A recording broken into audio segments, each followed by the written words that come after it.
Welcome to Hammer Time, the only Maulers exclusive show in the world.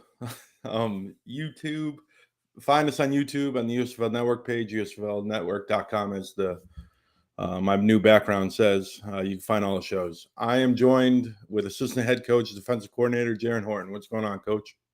How you doing? Doing well. Hopefully this goes smooth and no technical difficulties. Yeah. All right. Well, we'll start with the easy part. Coaching with your dad. hmm Just give us some feedback of how the month and a half has gone. Um, when you found out the news, what your reaction was like, all that kind of stuff. Yeah, so I had talked to Kirby when he was going to step down, um, and my dad had interviewed for the New Orleans job when that opened, um, and so I kind of knew that it was happening around Christmas time. Um, as they were kind of working through the process of getting him hired to be the Maulers coach, um, and so I don't know. It probably got announced like the middle of January, maybe, or probably right before the coaches meeting. So like the 9th of January, the 15th, or something like that. But it was kind of in the process from Christmas time ish. So I knew about it, and it's exciting to be able to work with him again. 2016, we were in Cleveland with the Browns, and he was the defensive coordinator, and I was the quality control. So now it'll be fun. The roles are a little. He's the head coach, and I'm the defensive coordinator. So I mean, obviously, we're still working on the defensive side of the ball, or at least I am, but doing a lot more. I'm doing a lot more, and he's wearing the hat of the head coach. So it'll be really fun to be able to work with him again because that 2016 season, um, even though in Cleveland we didn't win uh, many games, we that was one of my favorite years of coaching, just to be able to work with him. That's awesome. So one of the things that we've learned throughout this whole offseason is you've been a part of like almost every decision with Lonnie hmm and JT. Talk about your guys' mission throughout this free agency period Yeah. and So, like oh my what you bad. kind of aim for. Yeah. So Kirby had given me the title of assistant head coach at the end of last season, kind of like basically as the season had ended. Um, and in the off season, I had a lot more, I guess, control. I won't say control, but a lot more say in what we were doing as far as moving forward to 2023. Um, I think Kirby kind of knew that he was going to step down and kind of wanted me to have some more control over what was going on with the team.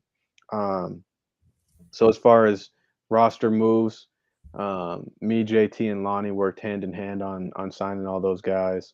Um, Offense, defense, special teams, um, and we had a idea of where we wanted to move this team and kind of what we want to look like when we come out in 2023. Um, and we lost some guys to the NFL, some important guys on defense, especially. Carlo took, I mean, probably 98, 99% of the snaps at outside linebacker for us. Um, so that's a lot of snaps to kind of replace or to get from somebody else, and whether that be a free agent, whether that be one of the guys we drafted, or whether that be a guy that was on our roster last year, um, we had to kind of figure out what this team is going to look like when we kick off camp in 2 weeks.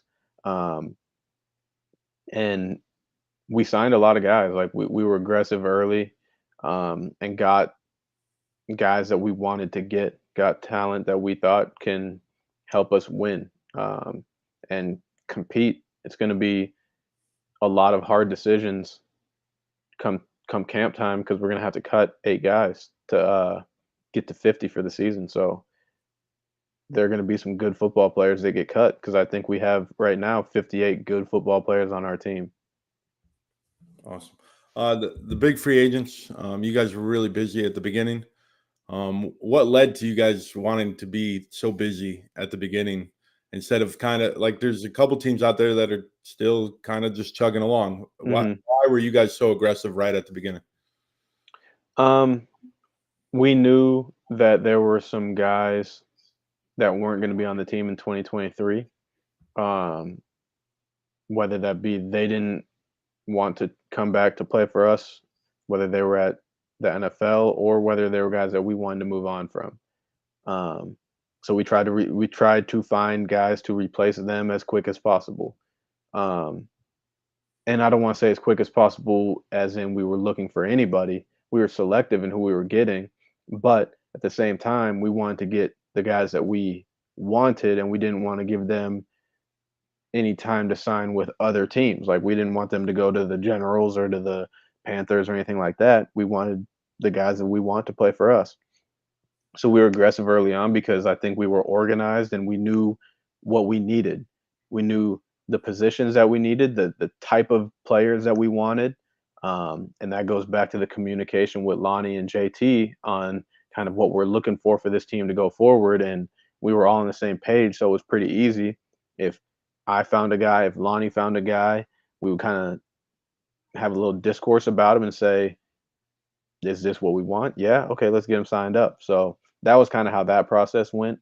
Um, and I think that I think it goes back to us just being prepared of what we were looking for and being all on the same page with I mean, it's not really the scouting department, the coaching department in this league. It's the GM and the coaches. You kind of are both.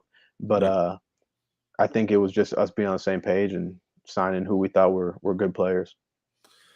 So you guys were really busy at the beginning, and then you guys at the end, you guys had the biggest free agent signings.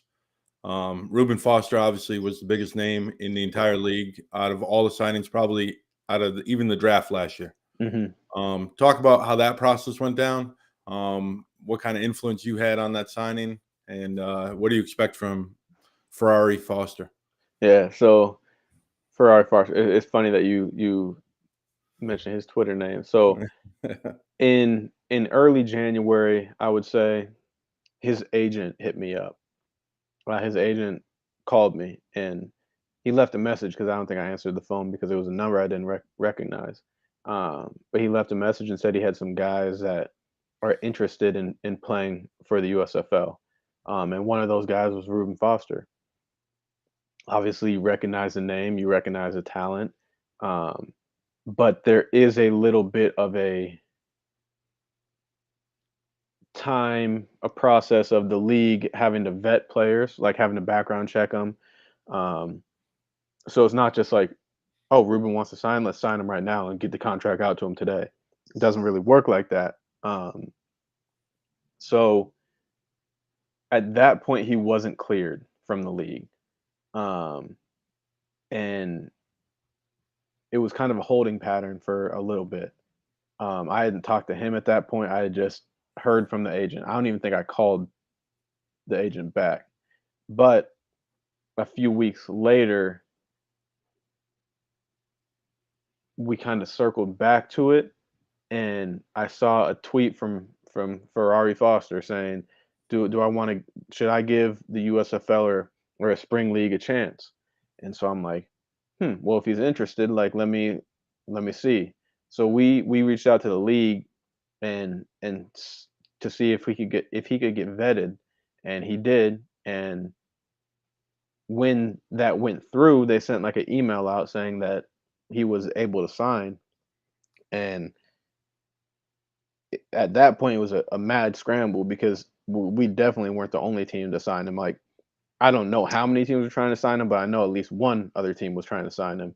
I'm not gonna say who that was, but I I know that there was at least one more team that was.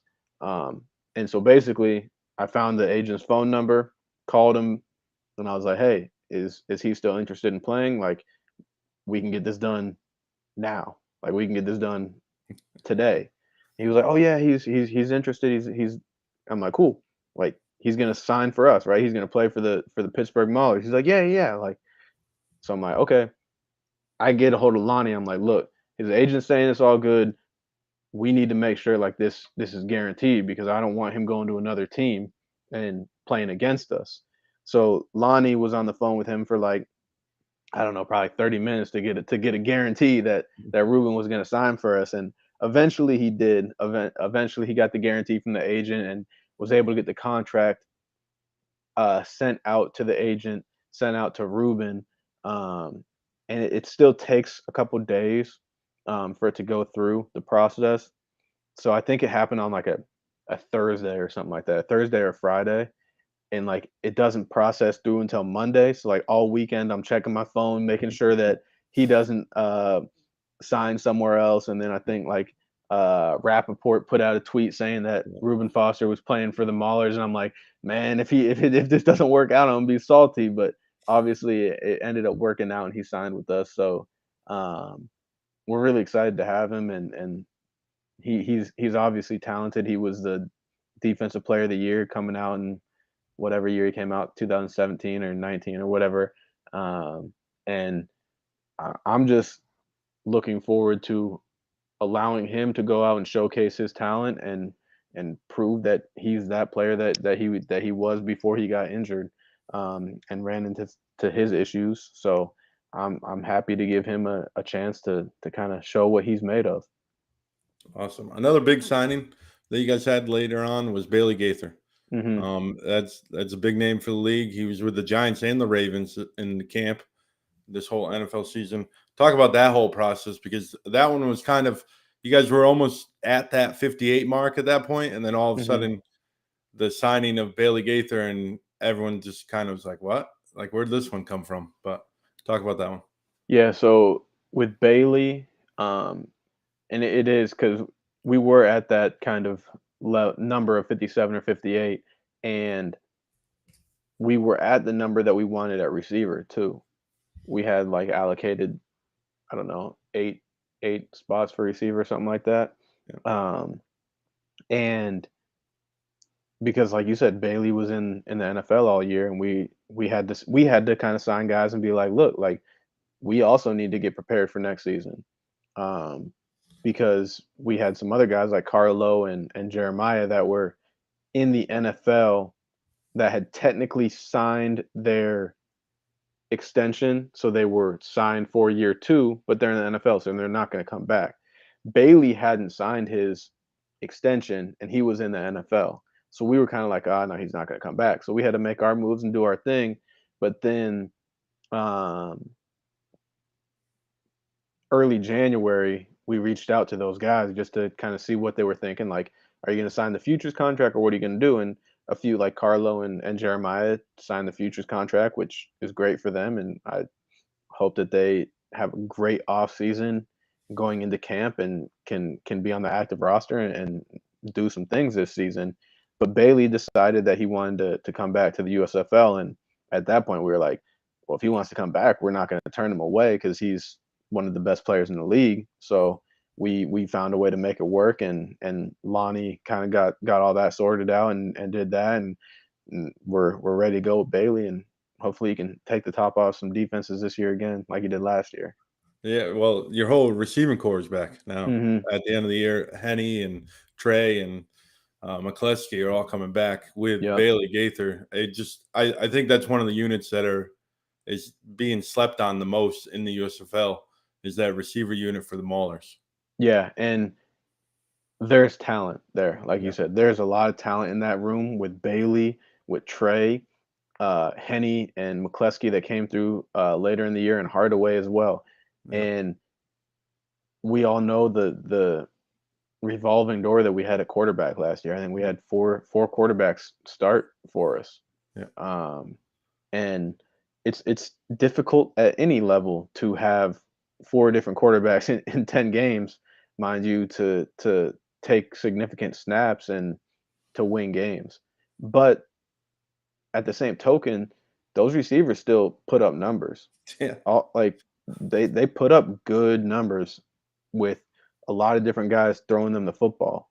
So like you said, I think that that's one of the better units in the league, our receiving core. I mean, we as a DB, because I'm I was a DB coach last year as well as the coordinator, kind of went against those guys every day in practice. And I mean, there's talent. All those guys can go, and they're all a little different. Some like to operate at the slot, some like to operate outside, but I mean, they can all go. They can all play, and I'm excited to kind of see what happens with that room coming into this season and into camp and letting those guys go. And like I said, got a few guys that can take the top off the defense, a few guys that like Trey Walker can make some contested catches. Isaiah likes to work in the slot and kind Yeah. of operate with the choice route. So I think we got a good room right there for sure. That's that. I think on offense, that's probably the toughest. If you're trying to cut down, Hmm. like before camp, just looking at the names and the talent on there, especially some of the new guys that you guys added. Yeah.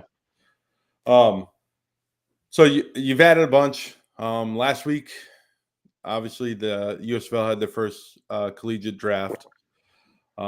That process was a brand new process for everyone in the league, including Hmm. people that are following and fans. Like we didn't know how it was going to go down.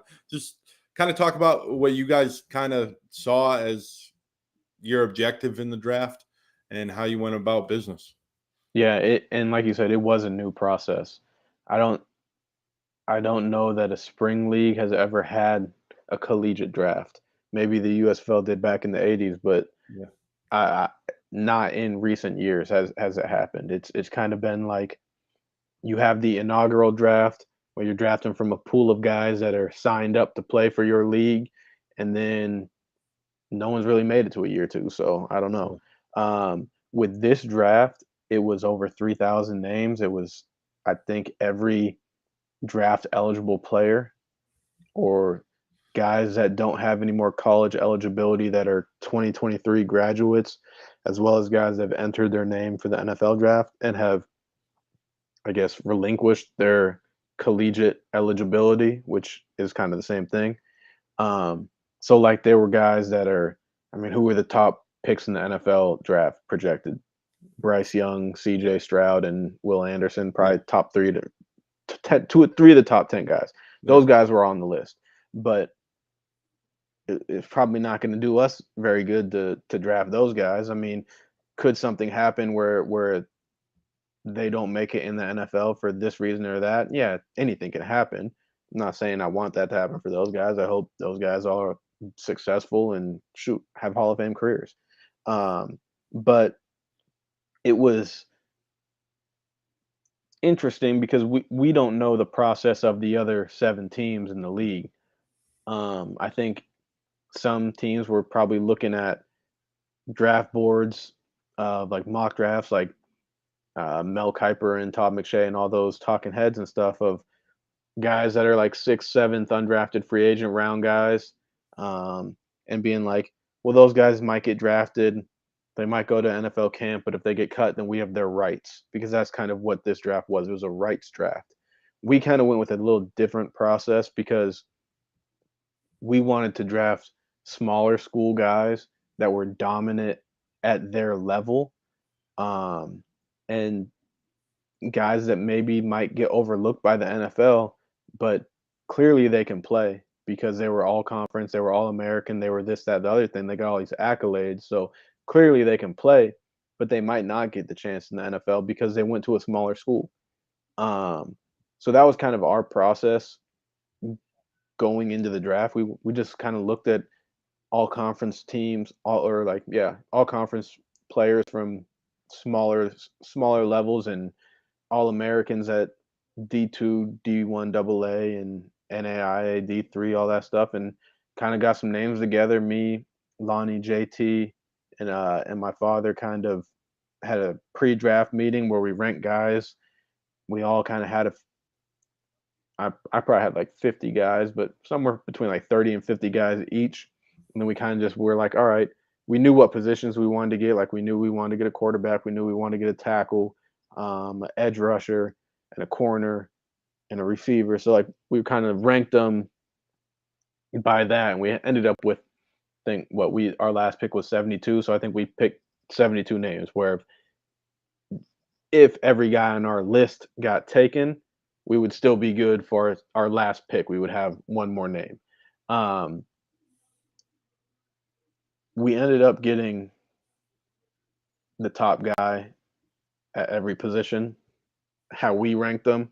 So we felt great coming out of the draft. We got quarterback we wanted, we got both edge rushers we wanted, we got the offensive lineman we wanted, we got the receivers we wanted, the corner. Like we were like, well, shoot, like this is great. We got everybody we wanted. So it for us, the draft it worked out great because we got all the guys that we thought were good players, and not all those guys are going to come to us right away. Some might come next year, maybe 2-3 years down the line, but that's what it's for. It's a rights draft. So if those guys have a Hall of Fame NFL career, well, shoot, we thought they were good players too. So I mean, it's good for us. But yeah, like that was kind of our process. Get smaller school guys that are dominant at their level and kind of give them the avenue to play professional football.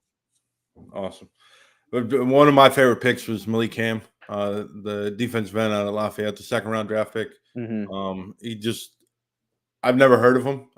Some of the other guys I've heard of. I'm not a big FCS guy. I don't think a lot of people are unless you went to school there. Just talk about Malik Cam real quick and just what you took from the tape since you're the defense coordinator. Yeah. So, like I said, we lost Carlo, who is an outside linebacker for us, and Carlo played 3 technique at Michigan, which he was 300 pounds at Michigan. He was probably 270 to 280 for us. So he lost weight and he wanted to play like outside backer, edge rusher, stand up edge rush guy. We're like, perfect. That's great. So he did that for us, and we knew that, all right, those guys are kind of hard to find, edge rushers. There's a reason that those guys are always top 5 picks, like the best one, Will Anderson or the kid from Texas Tech or whoever is going to be the first one taken is going to be a top 5 pick.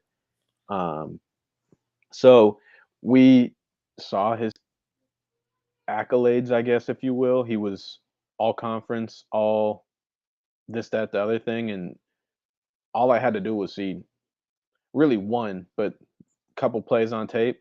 You can see he's got to get off. You can see he's got the body type to do it. So it was a no-brainer. I mean, like, first you see the accolades. So you're like, okay, well, the people around his level think that he can play.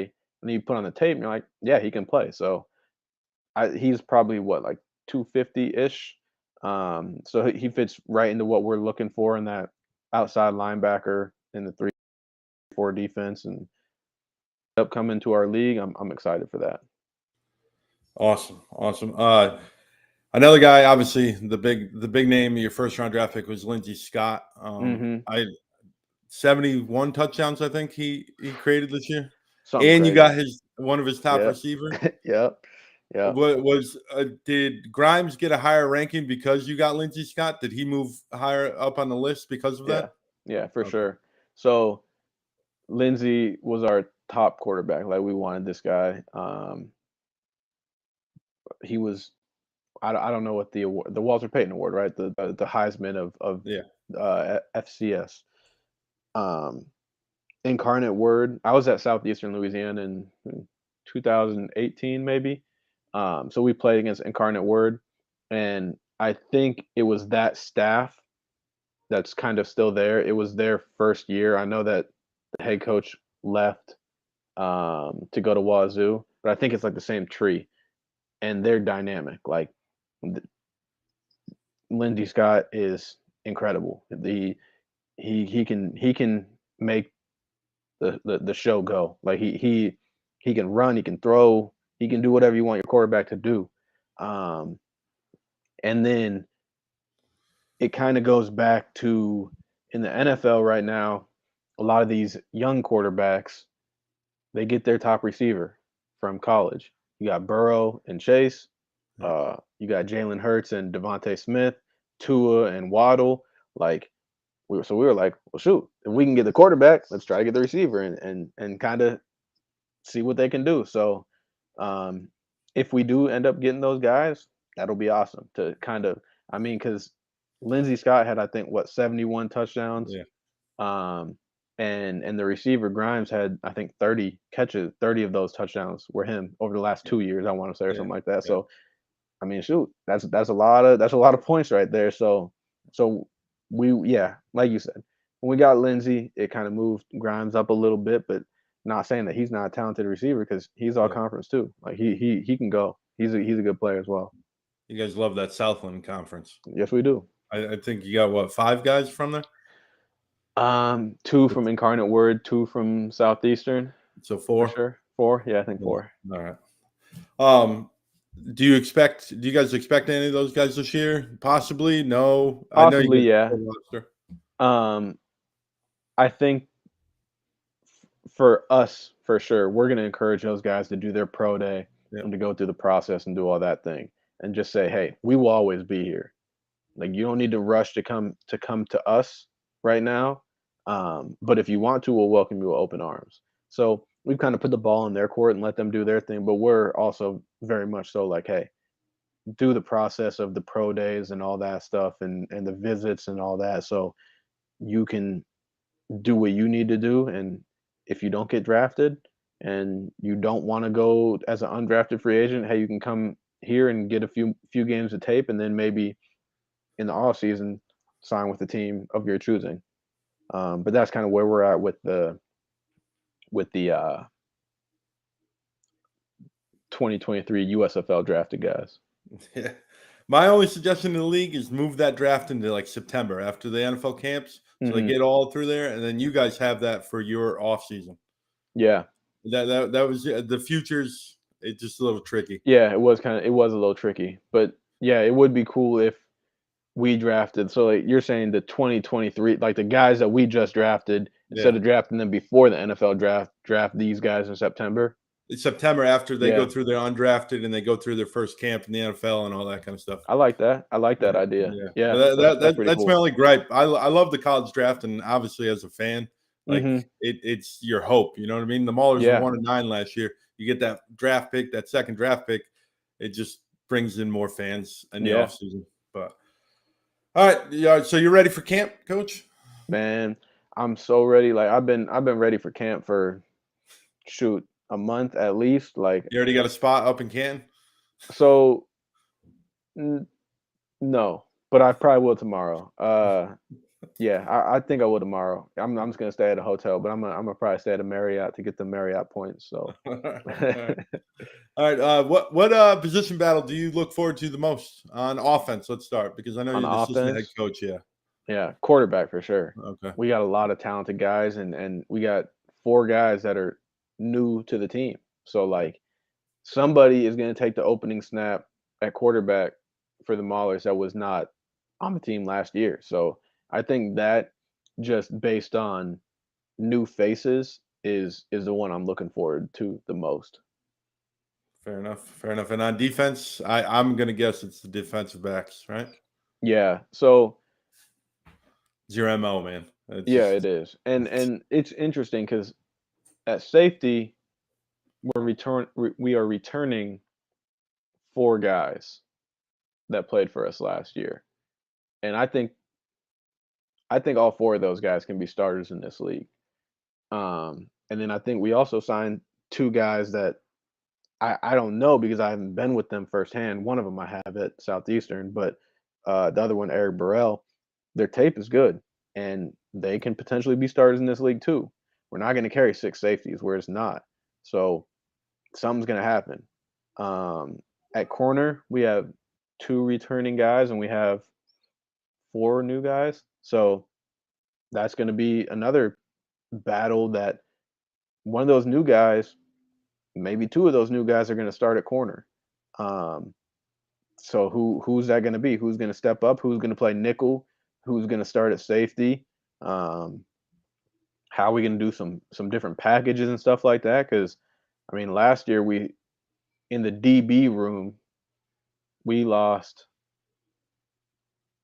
our 2 for like our top 2 corners that drafted and our top safety drafted the first week of the season, 2 weeks of the season for the year. Um, so it's good to have depth. Um, this year we got TG coming back, who was one of those safeties that got hurt. We're going to kind of move him a little bit closer in the box this year because Bryce and Tarp are probably going to play safety. Bryce will probably play some nickel.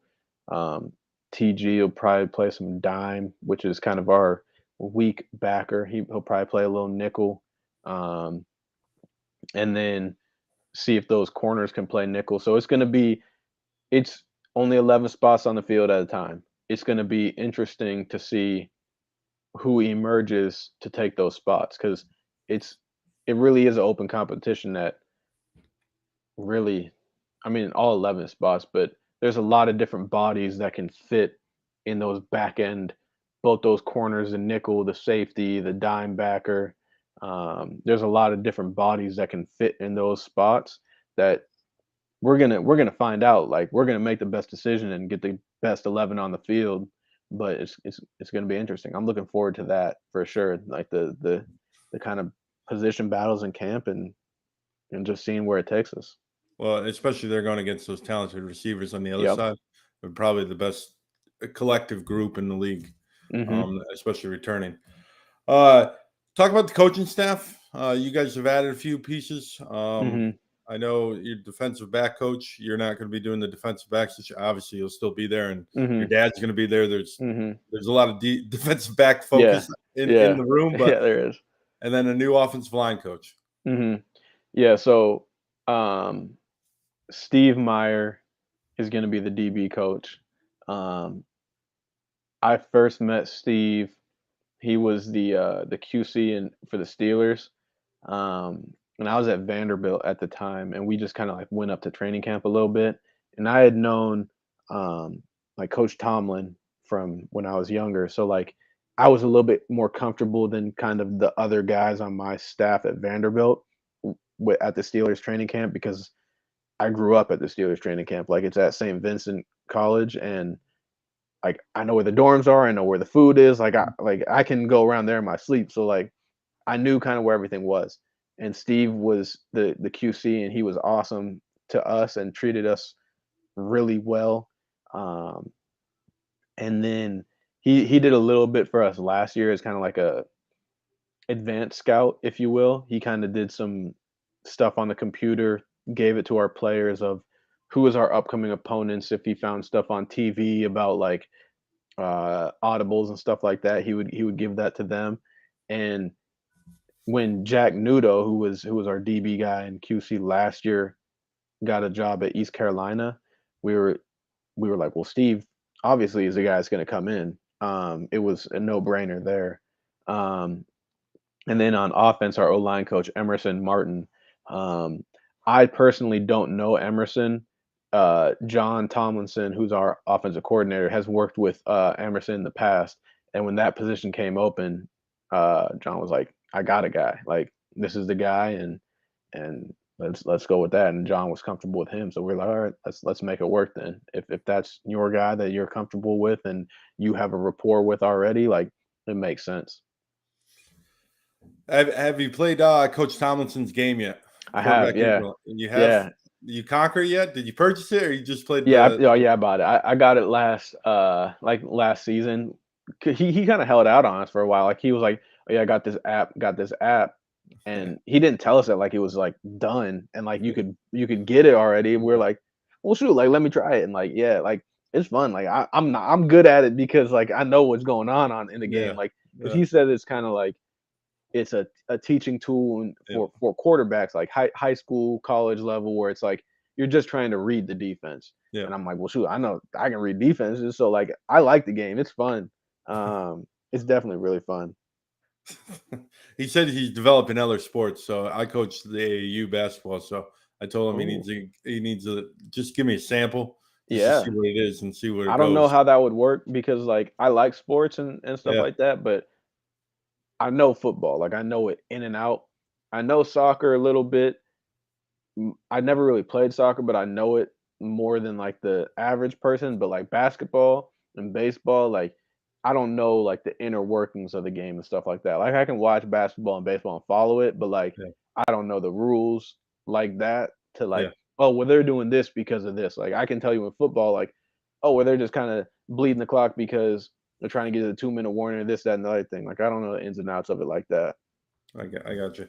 So every time you come on one of our shows, I got to bring up Liverpool. What's going on with Liverpool, man? What's Man, going it's the on? midfield. We're not any better at Aston Villa, but Yeah, I know. It's right now our problem's in midfield. Like there's no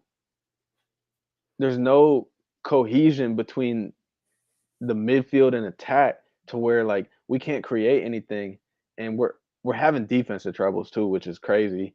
But it's kind of been Liverpool for the past couple of years. We can't stay healthy. yeah, Like in the midfield, we can't stay healthy. In attack, Diogo Jota, Luis Diaz, like all those guys are injured, and it's just we can't stay healthy. But I don't. I mean, we just got smoked by Madrid last week. Like that was rough, and then we come out to a 0-0 draw over the weekend, and now we got Wolves. I think tomorrow or yeah. Wednesday or something like that, and hopefully we can get back on track against Wolves because we play them every other week. It seems like, but I don't know, man. I trust Klopp. Like I trust that he's gonna right the ship. I think the midfield is just some of the guys are kind of getting a little bit older and they don't have the the legs to do kind of what Klopp wants to do and press so vigorously. That takes a lot out of your body. And like James Milner is a Premier League great, but man's like 38 right now. He has no business starting as in the Premier League today. Like no disrespect to him at all because he's incredible to be in that shape that he can still go a full 90 in a Premier League game, but like you don't want him as as a starter. You just don't want it. So hopefully they can sign some guys, and I know that Jude Bellingham has been linked to the club for a long time, but like I'm not holding my breath on that one because he's gonna cost a whole bunch of money, and You know I'm who you not sure guys are they want to missing? shell out. You're missing Sadio Mane. Oh, man, That I love that's Sadio. that's the difference right Yeah, now, I think. yeah. I saw he was hurt for a little bit. He just came back to Yeah, Bayern, but yeah, yeah, I love Sadio. He was one of my favorites. yeah. I miss him. I do miss Well, Sadio. well, as a Villa supporter, I'm hoping you beat the Wolves like 5-0. Like that's one of the very few times I'm like, yeah, let's go Liverpool. Yeah. Hey, we took care of Everton for you this Yes, weekend. So. yes. I hope they go down. I hope they go down. Me personally, like when Villa went down like 5 years ago, like that was like my entire life. They've been in the Premier League Yeah, ever since I started playing FIFA yeah, 99 or whatever I started playing. And for them to be down, I don't know what that fan base would do, man. Like yeah, that was painful. And yeah, I'm not even super like soccer guy. You know what I mean? yeah, I yeah. love it and I watch it every week, but like It's not I your didn't whole live there. life. Yeah, Yeah, yeah. yeah, I'm yeah, not English enough yeah. to be there. But one last thing about the team, Boogie. Mhm, mhm. Did you watch the Super Bowl commercials? Yeah, I did. Of course I did. Okay. And I have a good relationship with Bud, Yeah. and um, he's been like on his grind for sure. Yeah. Because he was in like All American and doing some Yeah. other stuff like that. But he's been on his grind doing all that, and that's awesome. Like it was so cool to see him doing that, and like uh with the Dolphins and everything. Like Yeah. I saw on his Instagram he had posted some stuff, and I'm like, man, like he's a fool, but he's been working for sure. How about him singing Rihanna? Oh man, I, he should stick to football because he don't got that singing voice like that. yeah, just stick to acting and Yeah, football. Like yeah, we don't need you singing. yeah. All right, Coach. Well, thank you for coming on. Of course. I'm a big fan. You guys, like, I don't know if you picked up the vibe, but like the USFL fans, everyone's starting to believe in this Maulers team, Mhm. and it's just awesome to see. Your fan base obviously has grown a ton since they went black and gold, but Oh, for sure. um, I look forward. I'll be seeing you, Canton. Yep. I'm a big fan, and go Maulers. Come on now. Come on. All right, thanks. Thank you.